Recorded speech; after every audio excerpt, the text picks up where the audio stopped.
भगवान नाम जप की महिमा। एक बार तुलसीदास जी से किसी ने पूछा, कभी कभी भक्ति करने को मन नहीं करता, फिर भी नाम जपने के लिए बैठ जाते हैं, क्या उसका भी कोई फल मिलता है? तुलसीदास जी ने मुस्कुराकर कहा, तुलसी मेरे राम को रीझ भजो या खींच भोम पड़ा जामे, सभी उल्टा सीधा बीज, अर्थात भूमि में जब बीज बोए जाते हैं तो यह नहीं देखा जाता कि बीज उल्टे पड़े हैं या फिर सीधे, पर फिर भी समय बीतने के साथ फसल बन जाती है। इसी प्रकार नाम सुमिरन कैसे भी किया जाए, उसके सुमिरन का फल अवश्य मिलता है।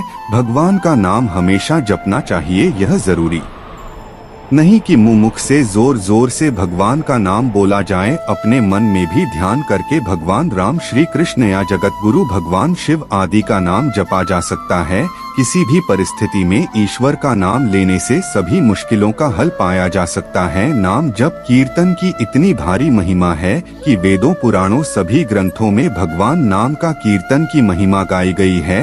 भगवान के जिस विशेष विग्रह को लक्ष्य करके भगवान का नाम लिया जाता है वह तो कब का पंचभूतों में विलीन हो चुका होता है, फिर भी भक्त की भावना और शास्त्रों की प्रतिज्ञा है कि राम कृष्ण हरि शिव आदि के नामों का कीर्तन करने से अनंत फल मिलता है। ऐसा मान जाता है कि कलयुग में भगवान का नाम जपने से सभी दुखों को समाप्त किया जा सकता है। भगवान के नाम का सुमिरन कैसे भी किया जाए, फल अवश्य ही मिलता है।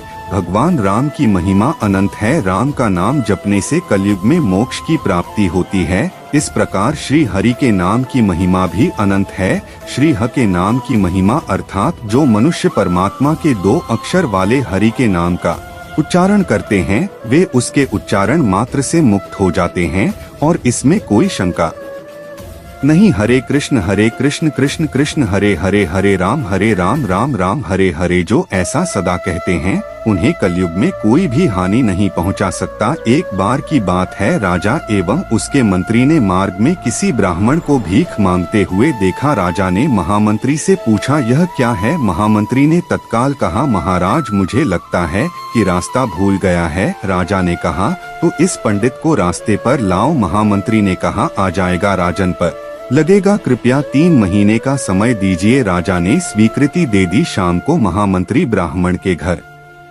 गया और ब्राह्मण से विद्वान होकर भीख मांगने का कारण पूछा। ब्राह्मण के बताने पर महामंत्री ने कहा, कल से प्रातः आप 4 बजे जाग जाएं और मेरे लिए 2 घंटे हरे कृष्ण कृष्ण कृष्ण हरे हरे, हरे राम राम राम हरे हरे का नाम जप करे। शाम को 1 स्वर्ण मुद्रा रोज आपके घर पहुंचा दी जाएगी। ब्राह्मण को पहले तो यह सुनकर आश्चर्य हुआ, किंतु मन ही मन सोच रहा था कि ऐसा करने में क्या हर्ज है। उसने जप करना स्वीकार किया। पिछले जन्म के कुल के संस्कार शुभ थे। 4 बजे उठने और नाम जप करने में कोई कठिनाई नहीं हुई। रोज शाम को 1 स्वर्ण मुद्रिका मिल जाने से धीरे धीरे ब्राह्मण धनवान हो गया। अभ्यास करते करते राम कृष्ण नाम के दिव्य संस्कारों ने दबे सुसंस्कार को उभारा। एक दिन ब्राह्मण ने सोचा कि यदि महामंत्री के लिए नाम जप करता हूँ तो मेरा धन इतना बढ़ गया, और अगर मैं स्वयं के लिए जपूं तो लोक और परलोक लोक दोनों में नाद ही हो जाएंगे। ऐसा सोचकर वह रोज 2 घंटे खुद के लिए जपने लगे। भगवान नाम की ऐसी कृपा हुई कि ब्राह्मण की सभी कामनाएं खत्म होने लगी।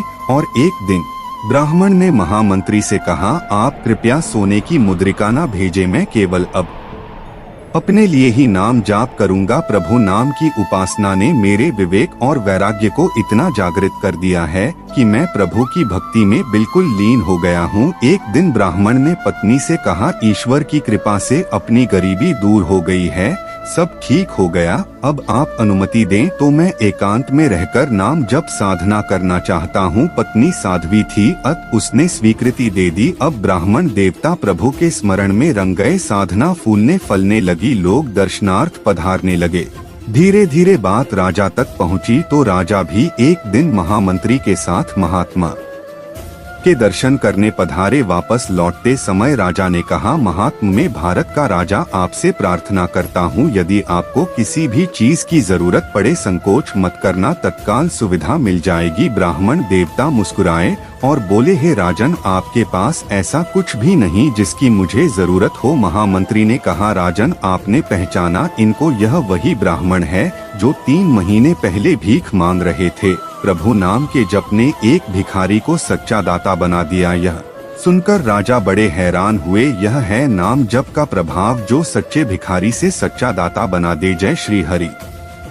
आपको अगर हमारी वीडियो अच्छी लगे तो आप हमारे चैनल को सब्सक्राइब जरूर कर दें।